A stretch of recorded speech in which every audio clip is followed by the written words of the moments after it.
अगर पर्सनली अगर मिलते हैं तो मेरा नाम जरूर लेते हैं, ये भी मुझे पता है, क्योंकि जब भी मैंने कुछ विकास का अच्छा काम किया तो उन्होंने हमेशा मेरी तारीफ ही की है। और वसे विरार के सभा में हम लोग साथ में थे, मंच पे बैठे थे। एक बाजू में रविंद्र चौहान थे भारतीय जनता पार्टी के प्रदेश अध्यक्ष, और दूसरे बाजू में मैं उनके साथ में बैठा था, और हमारी चर्चा मीरा भाईंदर शहर के बारे में ही चल रही थी। और वो खुश थे कि जिस तरह से मैं मीरा भाईंदर शहर को विकास के माध्यम से आगे ले जा रहा हूँ। क्योंकि वो सभा के बाद में जब गाड़ी में नरेंद्र मेहता जी बैठे तो नरेंद्र मेहता ने उनको सही जानकारी दी नहीं, क्योंकि उनको शायद पता नहीं था, क्योंकि मुख्यमंत्री तो राज्य में घूमते रहते, उनको पता भी हर शहर में छोटी छोटी बातों का पता नहीं रहते। बड़े जो प्रकल्प है वो तो उनके दिमाग से ही ले आते, मगर उसमें से उत्तन का डंपिंग ग्राउंड और कचरे का प्रकल्प है। मुख्यमंत्री के तौर पे एकनाथ शिंदे जी जब थे तभी उन्होंने 100 करोड़ रुपया वो प्रकल्प के लिए दिए थे, जिसकी वजह से 6 प्रकल्प शहर में शुरू हो गए, और बायोमाइनिंग का प्रकल्प है वो भी शुरुआत हो गया। तो डंपिंग का जो मेन कचरे का बहुत ही बड़ा मसला था वो थोड़ा धीरे धीरे कम होते जा रहा है, और आने वाले 1-1.5 साल में पूरा ही बंद हो जाएगा। इसलिए उत्तर वासियों को बहुत ही फायदा होगा।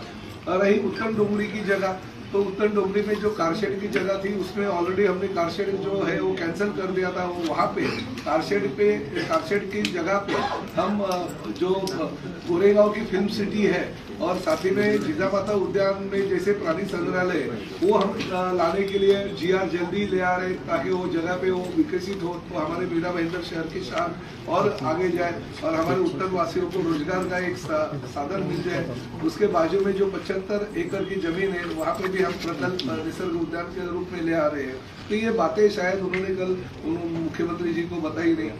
दूसरा, कैशलेस हॉस्पिटल मीरा भाईंदर शहर का पहला जो है हमारी मातोश्री इंदिराबाई बाबूराव सरनाईक जी के नाम का मैंने खोला है। 2 साल करीबन उसको हो गया, और वहाँ पे 5 लाख से 35 लाख तक का इलाज ये मुफ्त किया जाता है महात्मा फुले जन आरोग्य सेवा के माध्यम से, और बहुत ही अच्छा प्रतिसाद जनता का उसमें मिल गया। वो भी बातें उनको पता ही नहीं। मुख्यमंत्री जी ने बोला कि मैं भविष्य में खोलूंगा, मगर 2 साल पहले ही हमने खोल दिया है, वो आप सभी लोग जानते हो।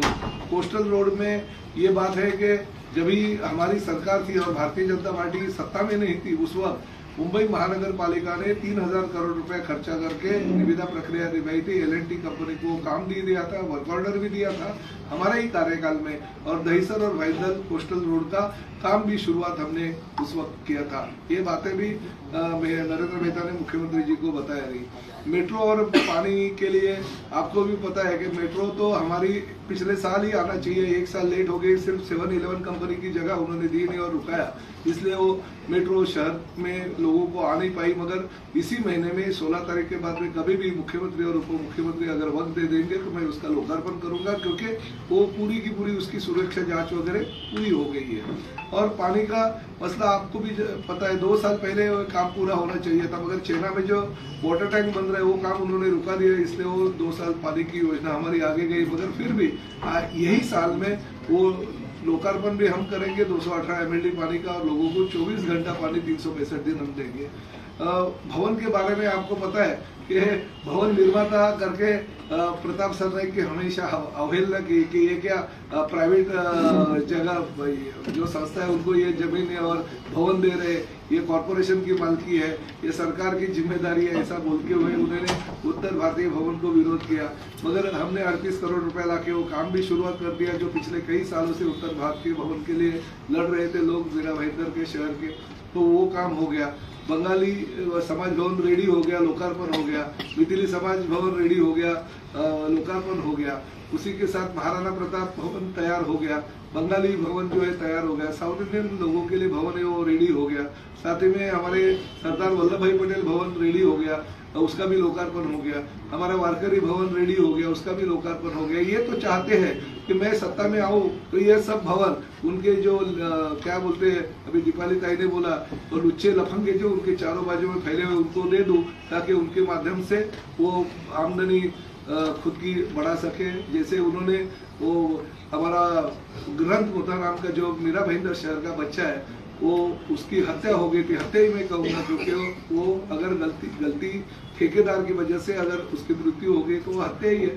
तो उसके पिताजी ने तो 5 लाख रुपए जो है मुआवजा लिया भी नहीं कॉरपोरेशन का, मगर उसका जो ठेकेदार है वो ठेकेदार को, दूसरा वो प्रियंका नाम की एक उम्मीदवार है उसको टिकट दिया, वो मधुसूदन पुरोहित जो ठेकेदार है उसको टिकट दिया गया।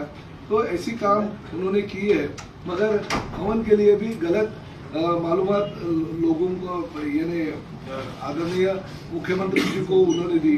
क्लस्टर योजना के बारे में आपको बताया कि 12 दिसंबर 2025 में क्लस्टर योजना में से मिनी क्लस्टर की योजना हमने ली, ताकि 2500 मीटर तक की अगर जमीन मिल जाए तो उधर क्लस्टर के सभी जो फायदे हैं उन मिनी क्लस्टर के लोगों को मिलने वाले हैं। धोखादायक जो इमारतें हैं उनके बारे में भी उन्होंने बोला था, मगर धोखादायक इमारतें का भी 84 के पहले की इमारतों का GR जो है वो हमने 5 दिसंबर को ही निकाला। उसके बारे में शायद उसको पता नहीं रहेगा, क्योंकि नगर विकास डिपार्टमेंट जो है एकनाथ शिंदे साहब के पास है और नरेंद्र मेहता को पता ही नहीं कि मैं ये काम कर रहा हूँ, क्योंकि शहर के विकास के लिए अगर ये काम मैं करता हूँ, मगर मुख्यमंत्री जी को मैं धन्यवाद देता हूँ कि मैंने जो विकास के प्रकल्प किए शहर में उसको उन्होंने तारीफ की। भले मेरा नाम नहीं ले पाए क्योंकि वो भारतीय जनता पार्टी की वो सभा थी, मगर फिर भी मुख्यमंत्री जी का धन्यवाद देना चाहिए, क्योंकि वो राज्य के मुख्यमंत्री है। और मेरे 16 तारीख के बाद में तो हम 16 तारीख है, वैसे तो आज भी हम साथ में ही हैं और भविष्य में भी अच्छा काम करने के लिए उनका योगदान मुझे लगेगा। मीरा भाईंदर शहर का जैसे मेरे ऊपर प्यार है, जैसे एकनाथ शिंदे साहब के ऊपर प्यार है, वैसे ही देवेंद्र जी के ऊपर प्यार है। नरेंद्र मेहता के ऊपर प्यार बिल्कुल नहीं है, क्योंकि 16 तारीख को जनता दिखा देगी। सर, शहर और भवनों को शहर को कल की संकल्प सभा में हाईजैक करने की कोशिश की गई, लगता है आपको? नहीं, हाईजैक करने की मुख्यमंत्री जी को तो पता भी नहीं था ये क्या हो रहा है, और मुख्यमंत्री जी को ये गलत तरीके से बताया गया कि चलो ठीक है, अगर जगह रही तो आप ढूंढ लो, मैं जगह दूंगा, अगर पैसा लगेगा तो मैं पैसा दूंगा। ये उनको जो भवनों का काम हो गया और लोकार्पण हो गया, ये तो उनको बताया ही नहीं गया। सर, जो है भयंकर एक्सीडेंट हुआ है, तो मेहता जी ने वीडियो बना के वो वार्ड में जो है वो आपका कहीं ना कहीं मैं मेहता जी का आभार व्यक्त करता हूँ। अभी 16 तारीख को उनको यही काम भविष्य में करना है। देश में जहाँ जहाँ पे अपघात होते हैं, ट्रैफिक हवलदार के रूप में उनको वहाँ पे खड़ा हमको रखना है, और ट्रैफिक हवलदार के तरीके से कल जैसे उन्होंने लाइव किया, यहाँ पे अपघात हो गया, वहाँ पे ट्रैफिक जाम हो गया, मत जाइए, यहाँ पे ऐसी परिस्थिति है, छोटा रास्ता है, ट्रैफिक जाम है, मत जाइए। तो अच्छा है ना, ट्रैफिक हवलदार का काम वो अगर कर रहे, परिवहन मंत्री के रूप में निश्चित रूप से उनको मैं समर्थन दे दूंगा कि हर जगह पे जहाँ जहाँ पे ऐसे अपघात होते हैं उन्होंने जाना चाहिए और लोगों की मदद करना चाहिए, क्योंकि मेरा भाईंदर शहर की जनता तो उनको 16 तारीख को शहर के बाहर ही फेंक देगा। नायक साहब, 15 तारीख को वोटिंग है और अभी तक जो है वो CCTV कैमरा हर मतदान केंद्र पर नहीं लग पाया है। कमिश्नर ने कहा सिर्फ सेंसिटिव जगह पर जो है 5 बजे के बाद जो 7% वोट बढ़ेंगे तो उसके क्या बारे में ये गंभीर विषय है, इस बारे में मैं तुरंत आज के आज ही कमिश्नर से बात करूंगा। सर, एक सवाल है कि आरोप लगाया कि शिवसेना के पास कोई भी दमदार नेता नहीं है, वो PM मोदी और CM फडणवीस के नाम पर वोट मांग रहे हैं। अरे मेरा ये कहना है, मैं मेरे नाम पे मत मांग रहा हूँ, उन्होंने उनके खुद के नाम पे वोट मांगना चाहिए ना। कमल को बाजू में रख दीजिए, खुद के नाम पे अगर वोट मांगेंगे तो उनका एक भी उम्मीदवार का डिपॉजिट नहीं बचेगा, सबके डिपॉजिट जब्त।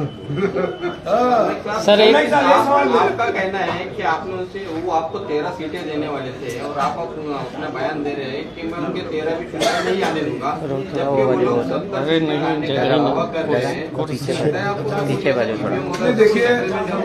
देखिए ईवीएम वगैरह ये जो चीजें है ना, ये चीजें बिल्कुल नहीं होगी, और वो यही बोलने वाले भविष्य में कि शिवसेना को अब की बार 50 बार मिला कैसे, ईवीएम में गड़बड़ी है, वो खुद बोलेंगे 16 तारीख। सर नाइक साहब, एक सवाल मेरा है सर, लोकल लेवल पे बतौर आप शिवसेना शिंदे को नेतृत्व कर रहे हैं, आपका कुंबा बढ़ गया है, लेकिन भविष्य में जब कभी ऐसी चांस आया तो आप लोकल लेवल पे मीरा भाईंदर भाजपा से कोई समझौता करेंगे या नहीं? लोकल लेवल मीरा भाईंदर भाजपा से समझौता 100% करेंगे। इसका कारण ये है कि भाजपा हमारी दिल्ली में हमारे साथ में, केंद्र में, राज्य में हमारे साथ में है। मीरा भाईंदर में भी भाजपा के साथ हमारा समझौता पहले से ही था, मगर ये मीरा भाईंदर की भाजपा जो है ना, वो नरेंद्र मेहता की प्राइवेट लिमिटेड कंपनी है। जिस वक्त नरेंद्र मेहता को ट्रैफिक हवलदार के रूप में उनको कहीं पे भेज देंगे तो मैं उनके साथ जरूर समझौता सर, जो लोग कंफ्यूज हुए कल के जो भाषण को लेकर, जैसे कि आपने कहा कि जो आपने काम किया उसी के बारे में बताया, तो आप लोगों को किस तरह से क्लैरिफाई करें? अंदर की बातें मुझसे क्यों बुलवाते हो? अगर मुख्यमंत्री जी का और मेरा अंडरस्टैंडिंग है तो आप बाहर क्यों निकालते हो? सर एक सवाल है, सवाल मत कर।